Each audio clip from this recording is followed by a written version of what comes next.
Good evening, all. Yes, I'm aware I look like shit. It's 2:30 in the morning, so yeah. I just recently acquired a copy of what could quite possibly be one of the most fascinating books I have ever read. It is called, got it right here next to me. It's called The God Delusion by Richard Dawkins. Richard Dawkins.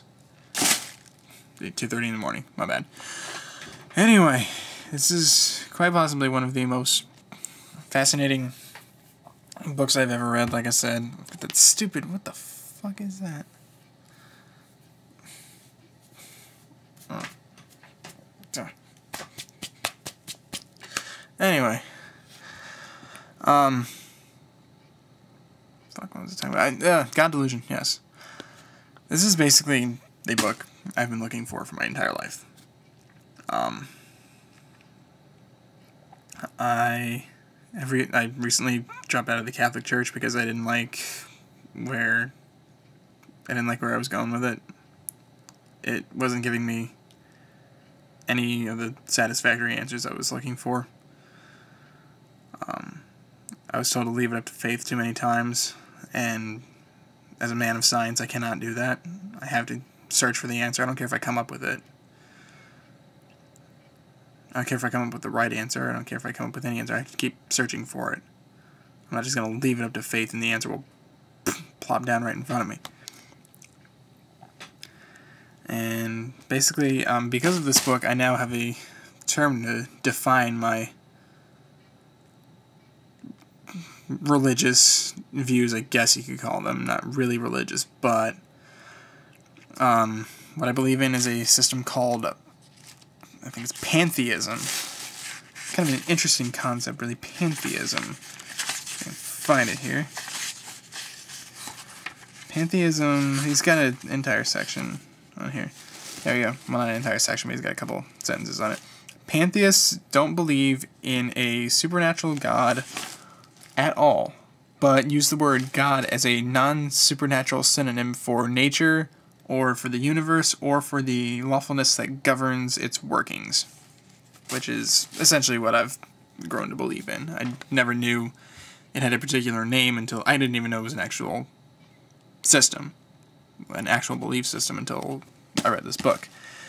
And I now have a word to define it. It's called, like I said, it's called pantheism. Trying to remember where the root of that is from, but I don't know. English is a weird language. Anybody out there who's from a foreign country, who's not from America or any other English-speaking countries, don't try to learn English. Please, for the love of God.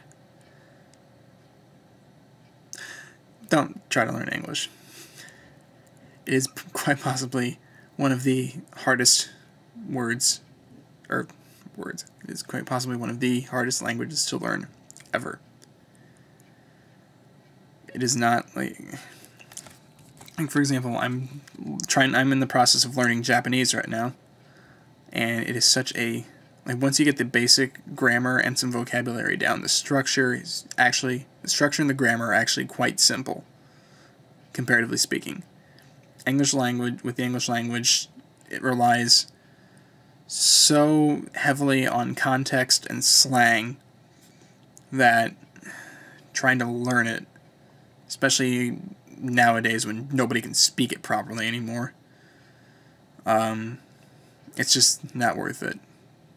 Because half of the American population is grammatically challenged. I don't know about half, but it seems like a substantial portion of it is. And frankly, that's kind of sad.